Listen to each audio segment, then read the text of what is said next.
평안하십니까? 밥 짓는 세인 최일도 목사입니다. 우리 주님이 주시는 기쁨과 평화가 예수 살기 번님들과 함께 하시길 간절히 빕니다. 오늘 수요 라이브 예수 살기 특강에서는 성육신의 영성과 삼위일체 신비 앞에서 그 두 번째 시간입니다. 성육신 영성과 삼위일체. 대단히 어렵다고 많이 힘들다고 생각하는 분들이 있어요. 이 시간을 통해서 나와는 너무 거리가 먼 개념이 아니라 크리스천이라면 더 깊고 오묘한 영성의 세계로 눈을 뜨게 되는 경험이라고 생각하시고 한번 두 번째 시간도 같이 끝까지 참여해 봤으면 좋겠습니다. 노동이 기도요. 기도가 노동이라는 이 삶을 입으로 말로 하는 게 아니죠. 실제로 삶으로 살아가는 분들 제 주변에도 많이 계세요. 또 그런 수도자들이 아니어도 수도자적인 영성의 물줄기를 이어가고 있는 분들이 있습니다. 다 하나같이 노동을 귀하게 여깁니다. 네. 육체적 노동을 말합니다. 저의 영적인 멘토 대천덕 신부님께서 제가 이제 그때 20대 초반이니까 한참 오래된 세월이죠. 그때 태백에 그 예수원으로 올라갔을 때 대천덕 신부님께서 일러주셨어요. 물론 그분은 자신에게 신부님이라고 부르지 마라 그랬어요. 늘 항상 나를 부를 때 대신부님이라고 하지 말고 아처 형제, 브라더 아처라고 불러달라고 그랬어요. 그분이 최일도 형제, 정말 형제가 노동이 기도이고 기도가 노동인 삶을 살길 원합니까? 묻더라고요. 그러면 이곳 예수원에서 머무는 동안 노동할 때 아무 보상 없이 대가 없이 누가 알아주든 말든 그렇게 이곳에서 지내는 동안 하루 8시간 이상 반드시 육체적 노동으로 보내라고 그러더라고요. 하나님은 당신이 올려드리는 기도도 받으시지만 당신이 땀 흘려 노동하는 노동을 기도로 여기시고 받으신다는 거예요. 내 노동이 기도가 되려면 보상을 바라지 말고 해라. 대가 없이 하나님께 올려지는 몸기도 산재물처럼 노동을 그렇게 해보라고 가르쳐 주셨어요. 그 이후로 저는 노동을 기도를 또 노동으로 여기며 50년 가까이 살아왔습니다. 예수원에서 일주일을 살았는데 일도 형제가 한 주간 동안 아주 귀한 기도를 드렸다고 그러더라고요. 제가 한 노동을 가지고 그렇게 말씀하신 거예요. 전 잊혀지지 않습니다. 신앙생활을 하면서 노동이 얼마나 가치 있고 소중한지, 왜 노동이 기도라고 하시는지 체험하고 싶다면 전 지금도 여러분에게 강원도 산골짜기에 있는 태백 예수원 공동체를 추천해 드리고 싶습니다. 그리고 서울 바포 청량리 바포도 그 중에 하나입니다. 설곡산 다일 공동체와 무관리 다일 공동체에 오셔서 봉사를 하시면서 노동이 기도가 되고 기도가 노동이 되는 체험도 하실 수 있기를 바랍니다. 저는 감사하게도 전 세계적으로 알려진 우리 기독교 공동체를 방문해서 귀한 경험을 가지게 되었습니다. 다일 공동체가 오늘까지 이 37년 동안 이어져 올 수 있었던 배경에는 이 미국과 유럽의 각 공동체들을 방문해 직접 체험했던 경험이 큰 영향을 미친 건 맞습니다. 그때 예수원에 갔을 때 우리 대천덕 신부님께서 일도 형제가 만약 영국을 가게 되면 저 도보 해협 쪽에 무르도 호프 공동체가 있다고 추천해 주시더라고요. 거기 꼭 가보라고 그러셨어요. 그리고 또 프랑스를 가게 되면 저 떼제라고 하는 시골 마을에 떼제 공동체가 있는데 우리 개신교 형제 브라더 로제가 설립한 에큐메니컬 공동체가 있다는 거예요. 거기 가보라고 하셨어요.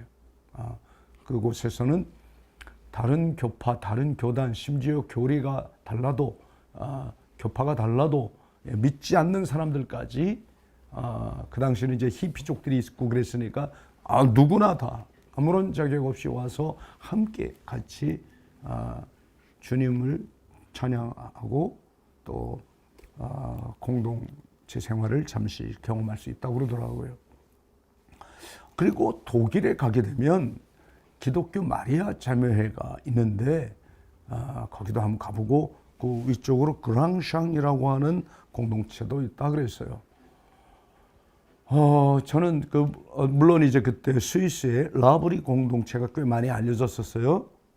저는 스위스에는 라브리는 가보지 못했습니다. 그 나머지는 거의 대부분의 공동체를 주님의 은혜 가운데 다녀올 수 있었습니다. 워낙 이제 신학생 시절부터 공동체에 너무 관심이 많았고 또 관심만이 아니라 그렇게 살기를 소원했었죠. 그리고 각 그 공동체들마다 어떤 영성을 추구하며 살아가는가 그게 너무너무 궁금했던 거예요. 그러면서 혹시 이 미국에 가게 되면 미국의 시카고에는 레바 플레이스 공동체가 있다. 워싱턴에는 세이비어 처치 구세주의 교회가 있으니까 그게 다 공동체성을 가지고 살아가고 있다고 그러더라고요. 그리고 펜실베니아 그쪽에 문명 사회를 거부하면서 아예 전기까지 쓰지 않으면서 아주 독특한 영성 생활을 살아가고 있는 아미쉬 공동체도 꼭 한번 보면 좋겠다고 말씀하셨어요. 또 저희 다일 공동체가 지금 미국 조지아주에 23년 전부터 있었는데요. 아틀란타에 조지아에 가면 코이노니아 농장이라고 있다는 거예요. 지미 카터 대통령, 전 대통령도 거기서 많은 영향을 받았다고 그러더라고요. 조지아 농장을 꼭 한번 가보라고 하셨어요. 그 미국에 있는 공동체들 참 주님 은혜 가운데 하나도 빠짐없이 다 다녀봤습니다. 그러면서 내린 결론 하나가 있습니다.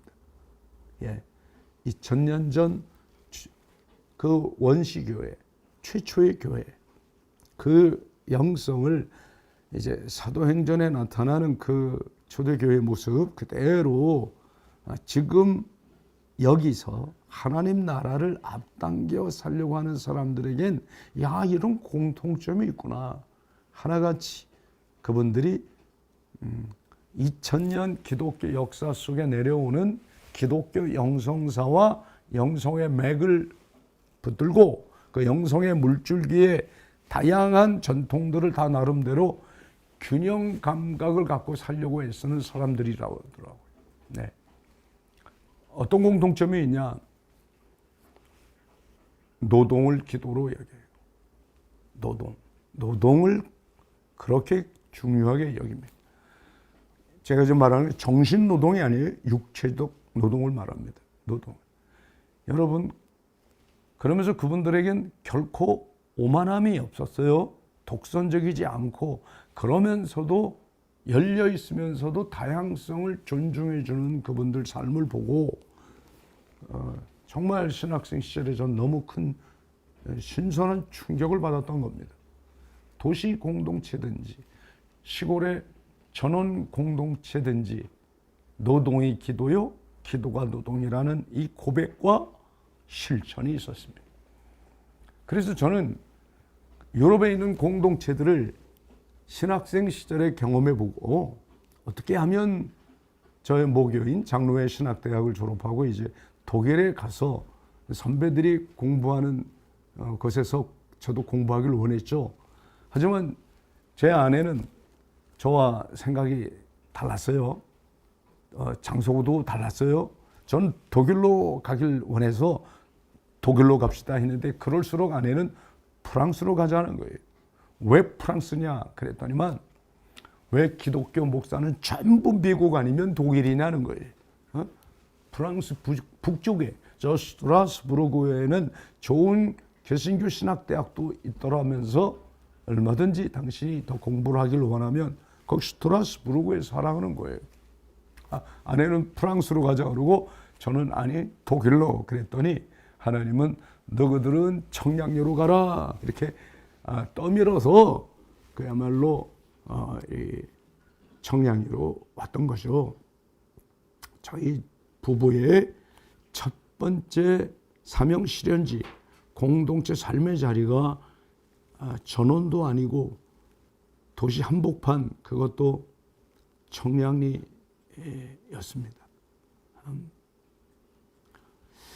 하나님께서 왜 저를 이곳에 보내셨나요? 참 많은 시간 물었어요.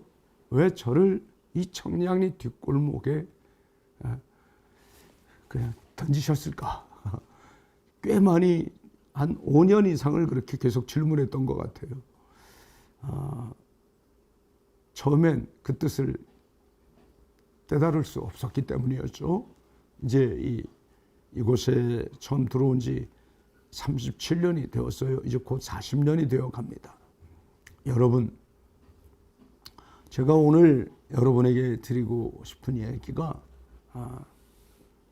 구약 성경에 잠시 언급되는 부살렐이라는 사람, 이 한 사람, 이분이 성육신 영성의 아주 훌륭한 패러다임이라고 말씀드렸잖아요. 지난주에 그는 모든 기능에 대한 숙련, 지능과 지식을 소유한 사람이라고 기억나세요?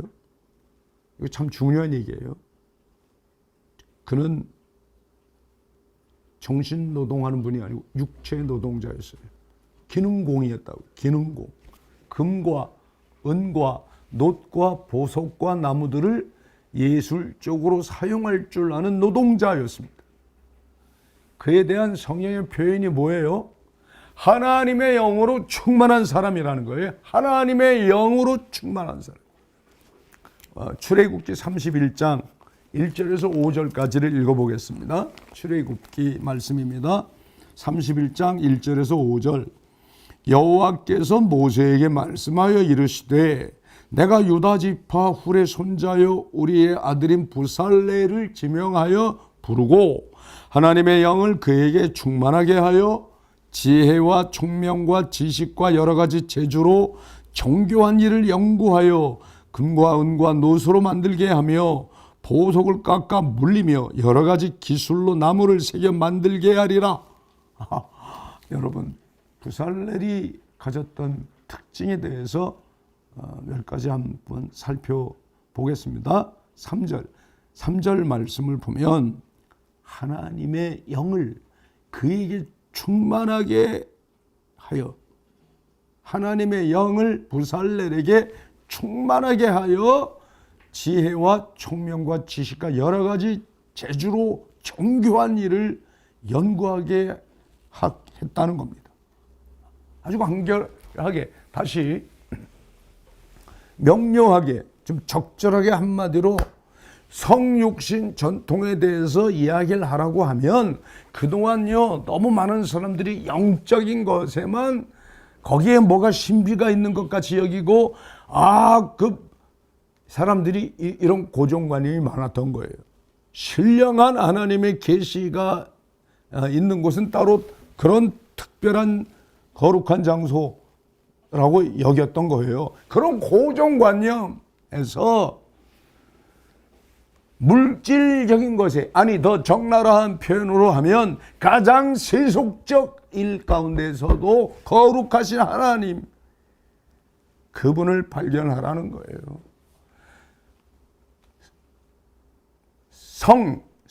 거룩함을 속된 것에서 찾을 수 있다는 거예요. 그게 성육신의 뜻이에요. 거룩함이 어떻게 이런 말구의 찬한 곳에, 비천한 곳에서, 이게 신비예요. 신비를 영성가들은 이제 꿰뚫어 보는 눈이 있었죠. 자, 우리는 구약 성서에서 이제 사도행전으로 잠시 가볼 필요가 있습니다. 여러분도 잘 아시는 사도 베드로 체험이잖아요. 사도행전 10장 11절에서 20절 말씀 한번 20절까지 안 읽고 16절까지 읽어보겠습니다. 하늘이 열리며 한 그릇이 내려오는 것을 보니 큰 보자기 같고 내 귀를 메어 땅에 들이웠더라. 그 안에는 땅에 있는 각종 네 발 가진 짐승과 기는 것과 공중에 나는 것들이 있더라. 또 소리가 있을 때 베드로야 일어나 잡아먹으라 하거늘 베드로가 이르되 주여 그럴 수 없나이다. 속되고 깨끗하지 아니한 것을 내가 결코 먹지 아니하였나이다 한데 또 두 번째 소리가 있을 때 하나님께서 깨끗하게 하신 것을 내가 속되다 하지 말라 하더라. 속되다 하지 말라. 하나님이 깨끗하게 한 것을 내가 왜 속되다 그러냐는 거예요. 이런 일이 3번 있은 후 그릇이 하늘로 올라가니라 하는, 자, 이 말씀을 보면 이제 베드로가 기도하려고 지붕에 올라갔는데 황홀 체험을 하잖아요. 환상 속에서 하늘이 열리면서 큰 보재기가 내려왔단 말이죠. 그 보재기 안에 온갖 더러운 것들이 가득 있었어요. 꼴도 보기 싫은 것들이 가득 넘쳐났어요. 베드로가 난 꼴 보기 싫어, 이거 꼴도 보기 싫은 걸 왜 이걸 보여주시나요? 고개를 돌렸어요. 그런데 하늘에서 들려오는 음성이 무엇이었습니까? 베드로야 잡아먹으라 해요. 아니 하나님, 꼴도 못 보겠는 걸 어떻게 이걸 먹으라고 하나요? 그런 음성이 3번 계속 들린 거예요. 그때까지 베드로가 깨닫지 못하다가 이 말씀하실 때 아! 하고 깨달음이 있었던 거예요. 하나님께서 깨끗하다 하신 것을 네가 왜 속되다 하느냐. 속되다 하지 말라. 많은 그리스도인들이요 대단히 착각하고 있는 거 하나 있어요. 우리 하나님이 이미 깨끗하다 하신 걸 여전히 그 자기 생각 때문에, 고정관념 때문에, 편견 때문에, 자기 생각, 이념, 철학 때문에, 자기 경험 때문에 계속 속되다고 판단하고 정죄하는 거예요. 저런 그 더러운 것, 저런 속된 것. 여러분, 인간이 말이에요. 깨끗하면 얼마나 깨끗하겠어요. 인간이 또 속되면 얼마나 속되다 하는 것입니까? 다 그 사람들이 만든 생각이에요. 생각. 그 생각이 만든 느낌 속에, 느낌의 감옥에 빠져서 그러는 거죠. 그 생각과 느낌은요 다 지나가게 돼 있어요. 변하는 것입니다. 변해요. 우리 어릴 때 속되다고 여긴 거 변한 거 많아요. 지금 그렇게 어릴 때 좋아하던 음식 싫어하기도 하고요. 그렇게 꼴도 보기 싫어했던 거 어른 돼서 너무 이렇게 좋은 걸로 해요. 그동안 안 먹었을까 그러잖아요. 변합니다. 이걸 깨닫지 못한 사람들은요 여전히 비교의식 속에서, 아니면 열등감, 우월감, 대립과 갈등 속에 서로 기재기하고 힘겨루기, 패가리기 이런 거나 하는 사람들이 있어요. 어디에? 교회 안에 많더라 이 말이에요. 교회에. 이 성육신 전통에서 발견되는 놀라운 신비가 무엇입니까? 이건 신비죠. 거룩함이 속된 것에서 빛나더라 이 말이에요. 네? 여러분, 우리가 성육신 전통의 영성에 기본적으로 두 가지 차원이 있다는 걸 리처드 포스트 목사님의 생수의 강해라는 저서를 통해 아주 적절한 안내를 받을 수 있다고 말씀드렸어요. 첫 번째는 인간의 시각에서 볼 때 특정적 종교적 계시적 차원이라고 말할 수 있어요. 그야말로 이제 신비죠. 신비의 영역이에요. 뭐 어떻게 그걸 인간의 언어로 설명할 수 있는 그건 불가능하죠. 두 번째는 일상생활에서 모든 삶의 자리에서 모든 영역에서 일어나는 거예요. 그러니까 우리의 과업이 뭐예요? 다양한 면에서 모든 일을 통해서 하나님을 찾고 발견하고 하나님께 영광 돌리는 거죠. 거룩함을 어떤 거룩한 곳이 다른 곳에서 찾는 게 아니라 일상 속에서 우리가 하나님의 현존 또 하나님의 현현 하나님의 실제가 바로 나의 삶을 통해서 드러나고 빛나도록 해야 하는 게 성육신의 영성이라는 거예요. 나같이 속된 인간이 어떻게 이 인간이 어떻게 이게 신비죠. 여러분 우리 기독교 신자들이 가장 많이 부르고 또 좋아하는 찬양이 중에 하나가 있죠. 너는 택한 족속이요 왕같은 제사장이라 거룩한 나라 하나님의 소유된 백성. 잘 아실 거예요. 너는 택한 족속이요 왕같은 제사장이래요. 말은 왕 같고 제사장 같다고 그래요. 묻겠어요? 그럼 정말 왕처럼 사나요? 제사장처럼 사냐고요. 삶은 그렇게 못 살면서 그냥 말만 노래만 너는 택한 족속이요 왕같은 제사장. 우리 만인 제사장설을 주장하는 게 우리 개신교잖아요. 만인 사제야. 모두가 다 사제라고. 하나님과 인간 사이에 중재자가 따로 필요 없고 우리가 하나님 앞에 다 사제처럼 제사장처럼 이게 주님이 하신 일이잖아요. 이게 성육신의 역성을 깨닫지 않고는 우리 도저히 나올 수 없는 얘기예요. 매일의 삶 속에서 삶으로 진정으로 하나님 체험을 하고 하나님을 증거하고 살아 역사하시는 하나님을 머리만이 아닌 지식과 정보가 아닌 가슴으로 온몸으로 증거하는 하나님의 도구, 이들이 성육신 영성으로 사는 사람들이라는 거죠. 예수님이 성육신 하신 것처럼 거룩한 하나님이 인간의 몸을 입고 인간 세상에 인간이 되셔서 오신 것처럼 우리도 세속에 돌아가야 된다는 거예요. 세상의 소금으로 빛으로. 여러분 우리 예수님이 너희는 세상의 소금이요 말씀하셨잖아요. 소금이 되어라 한 적 없어요. 될 것이니 미래형으로 말 안 했어요. 소금이다. 너희는 세상의 소금이다. 우리의 정체성, 아이덴티티를 이렇게 분명히 말씀하셨어요. 소금이 만일 짠맛을 내지 못하면 어떻게 된다 그랬어요? 밖에 버리어 사람들에게 밟힌다. 기독교 신자들, 소위 그리스도인이라는 사람들이요, 이 세상의 소금 역할로 못 살면 그저 세상 사람 발에 밟히는 존재예요. 소금으로 정말 짠맛을 내면 부패가 막아지잖아요. 지금 바다에 저 많은 생명들이 저렇게 넘치게 살아가는 거, 여러분 소금이 있어서요. 소금. 불과 몇 퍼센트 안 되는 소금 때문에 바다가 생명이 넘치잖아요. 소금.